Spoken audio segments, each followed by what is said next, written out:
India में हर रोज 3.66 million barrel fuel मतलब 5.82 billion litres petrol use होता है, जबकि डीजल का कंजप्शन ऑलमोस्ट 6.6 मिलियन टन या 1.6 million barrel per day use होता है। आई नो ये फिगर सुन के आपका दिमाग चकरा रहा होगा। सोचो अगर इतने बड़े लेवल पर देश में फ्यूल कंजप्शन होता है, अगर पर लीटर भी 10 ml फ्यूल की भी चोरी हो तो कितने बड़े लेवल पर ये स्कैम हो रहा है और आप लोगों को लूटा जा रहा है। और यहीं से स्टार्ट होता है petrol pump scam. So welcome back AMG family. Title देख के तो पता चल ही गया होगा, आज हम पेट्रोल पंप के स्कैम के बारे में बात करने वाले हैं। सो अगर आप भी अपने पैसों से प्यार करते हो तो इस वीडियो को पूरा देखना। शायद ही ऐसा कोई हो जिसके साथ पेट्रोल पंप पर स्कैम ना हुआ हो, और शायद ही ऐसा कोई पेट्रोल पंप हो जहां पेट्रोल की चोरी ना होती हो। अपने देश में लगभग 60,000 से भी ज़्यादा पेट्रोल पंप्स हैं। अगर आप कम से कम 100 रुपये का भी फ्यूल फिलअप कराते हो और उसमें से 15-20 ml का भी घपला होता है, तो आप सोचो ये स्कैम कितने बड़े पैमाने पर हो रहा है। इस 15-20 ml से आपको तो कोई फ़र्क नहीं पड़ रहा होगा, लेकिन पूरे फ्यूल चेन में बंधे लोगों को पड़ेगा। तो दोस्तों नंबर 1 केस जो है वो है शॉर्ट फ्यूलिंग। इस केस में आपको डिस्ट्रैक्ट किया जाता है। जैसे आप कहोगे भैया 500 का डाल दो, बट उसी टाइम आपको एक दूसरा फ्यूल स्टेशन वाला बंदा ही आपका ध्यान भटकाएगा। उसी वक्त दूसरा बंदा मीटर बिना रीसेट किए फ्यूल भरना चालू कर देगा। इस केस में होगा ये कि आपने तो सोचा 500 का फ्यूल आया, बट उस बंदे ने मीटर को जीरो ही नहीं किया।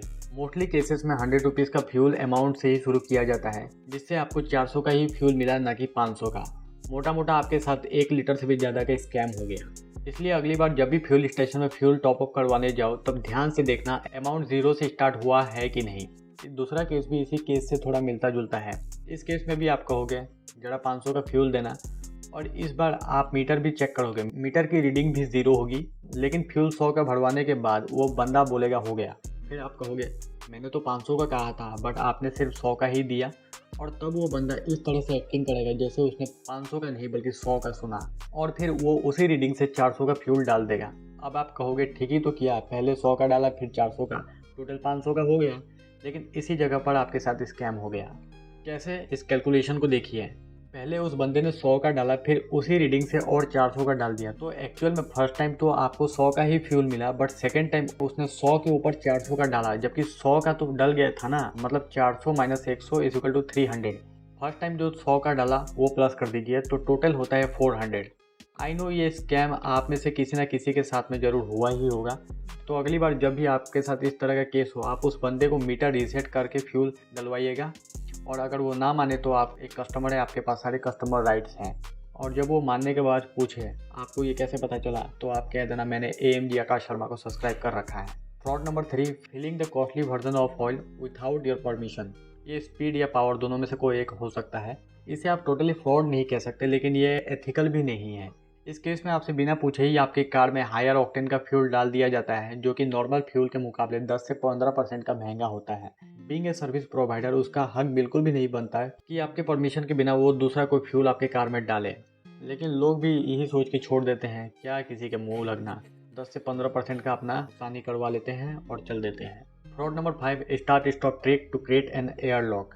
इस केस में पेट्रोल पंप वाला बंदा फ्यूल लीवर को बार बार प्रेस एंड क्लोज करता है, जिससे डिस्पेंसर मशीन में एयर लॉक हो जाता है, जिससे कि कुछ हद तक फ्यूल उसी में रह जाता है। तो इससे होता है ये है कि एयर लॉक होने की वजह से डिस्पेंसर मशीन से पूरा फ्यूल आपके कार तक नहीं पहुंच पाता। एयर लॉक होने की वजह से उसी में थोड़ा रह जाता है। तो स्टडीज़ के अनुसार पर 10 लीटर्स में 200 ml तक की फ्यूल पेट्रोल पंप वाले सेव कर लेते हैं। विच मीन्स अगर आप कार का फुल टैंक कराते हो तो उसमें टोटल 500 से 750 ml तक का फ्यूल कम आता है, depending on your tank size. तो आप सोचो इस तरह से कितने ही पेट्रोल पंप पर गाड़ियाँ रोज आती हैं, तो कितना रुपया ये लोग छापते होंगे। तो इस स्कैम से बचने का सलूशन ये है, जब भी आप इस तरह का केस देखो तो मीटर फिर से रीसेट करवाओ, रीसेट करवा के डलवाओ, और उस बंदे से कहो इस तरह से नोजल ना जलाए, और पेट्रोल का नोजल तभी निकालें जब ऑटो कट हो जाए, एंड ऑटो कट होने के बाद में आप पेमेंट करके आ जाना। Fraud number 5, resetting the meter your final amount in between. इस केस में होता ही है कि आप पूरी तरह से अपने आंखों को खुले रखते हुए मीटर को देखते हो। आपने कहा भैया 2000 का फ्यूल डाल दो, इसमें होगा क्या, वो बंदा मीटर भी जीरो रखेगा, नोजल भी नहीं दबाएगा, ऑटो कट लगने के बाद में ही निकलेगा। लेकिन बात ये होगा, जैसे ही 1600 टू 1700 का फ्यूल उसमें आ जाएगा, एक दूसरा बंदा आपका ध्यान भटकाने का कोशिश करेगा, जिससे होगा ये कि वो बंदा जल्द ही उस अमाउंट को चेंज करके जो 1600 टू 1700 का है उसे 2000 कर देगा। लेकिन इससे होगा क्या, ये जो क्वांटिटी ऑफ ऑयल आया है ये चेंज नहीं होगा। आप देखोगे हाँ बिल्कुल 2000 का तेल आ गया और आप पेमेंट करके निकल लोगे।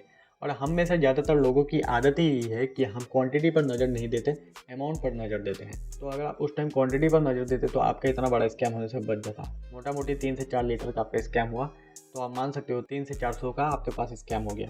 तो इस केस में भी जब आप देखो तो आपके पास सारे राइट्स बनते हैं, एक कस्टमर के हिसाब से कंप्लेंट कर सकते हो आप इसकी।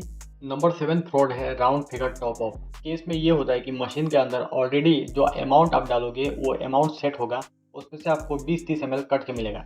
जैसे कि मान लो आप 1000 रुपीज़ का पेट्रोल डलवाते हो तो 1000 रुपीज़ को आपको ना मिल के 970 का पेट्रोल मिलेगा, मतलब 30 रुपये का पेट्रोल या डीजल आपको कम मिलेगा। ये स्कैम ज़्यादातर पेट्रोल पंप में होता है, तो इसलिए आप कोशिश करना अगली बार से जब भी पेट्रोल भरवाओ राउंड फिगर में ना भरवाओ, 110, 510, 1010 ऐसे बढ़वाओ। यहाँ तक कि 1050, 2050 का भी मत डलवाना। और जब आप ऑटो कट करवाओ तो ऑटो कट में ये प्रॉब्लम नहीं होती। बस आप इसमें ये ध्यान रखना बार बार नोजल के लीवर को प्रेस या रिलीज ना किया जाए। एंड नंबर 8 फ्रॉड जो है, इस केस में डिस्पेंसर मशीन के अंदर एक चिप इंस्टॉल कर दी जाती है जिससे कि उसमें ऑलरेडी एक सेटिंग बन जाती है। ये तो एक फुल्ली इलीगल काम है, अगर अथॉरिटी वालों ने पकड़ लिया तो पेट्रोल पंप सीज भी हो सकता है। आजकल तो ये कम है, लेकिन इस केस में होता ये है कि मशीन के अंदर एक चिप लगी होगी जिससे उसका ECU रिमैप हो जाता है, मतलब उसका जो इलेक्ट्रॉनिक कंट्रोलिंग सिस्टम होता है वो एक रिमोट के जरिए कंट्रोल हो। इस तरह में आपके ठगने के चांसेस ज़्यादा है। आप गाड़ी के अंदर बैठे बैठे भी आराम से देख सकते हो, शीशे से आप देख सकते हो मीटर रीसेट है कि नहीं है, एंड जो नोजल लगा हुआ है उसका लीवर बार बार प्रेस किया जा रहा है या नहीं जा रहा है। लेकिन जब मशीन के अंदर चिप लगी हो तो इसे पकड़ पाना थोड़ा मुश्किल है। 10, 20, 50 ml का फ़र्क तो आपको पता नहीं चलेगा, लेकिन फ्यूल जब पूरा फुल करवाते हो उसके बाद में आपकी गाड़ी के माइलेज में थोड़ा डिफरेंस फील होता है। तो आपका हक बनता है कि आप मीटर चेक कर सकते हो, आप मशीन चेक कर सकते हो एंड इसकी कंप्लेन भी कर सकते हो। ये सब कस्टमर राइट्स आपके पास है। तो ये वीडियो कैसा लगा कमेंट करके बताना, एंड ये जो उपाय मैंने आपको बताए उपाय कैसे लगे वो भी बताना। एंड इसके अलावा आपके साथ और कोई दूसरा स्कैम या फ्रॉड हुआ है तो वो भी कमेंट में लिखना, एंड आपके पास रास्ता कोई है तो वो भी कमेंट में बताना, मैं सबका आंसर करूँगा। एंड इस वीडियो का लाइक एम रखते हैं 10,000 लाइक का, इस लाइक्स को पूरा कर देना। Thank you, thanks for watching.